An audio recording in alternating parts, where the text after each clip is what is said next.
it's all very horrible and disrespectful. Shall we have a look? Yeah. The second thing is to deliver on what people want, which is to regenerate the town, make sure that we clean the streets, we get rid of litter and graffiti, and make it a safe place with a good quality of life.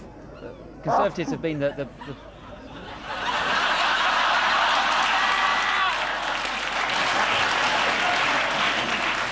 And again, it's like, this is what happens in this country. In America, they assassinate people. Here, we just wipe snot on their backs. Yeah.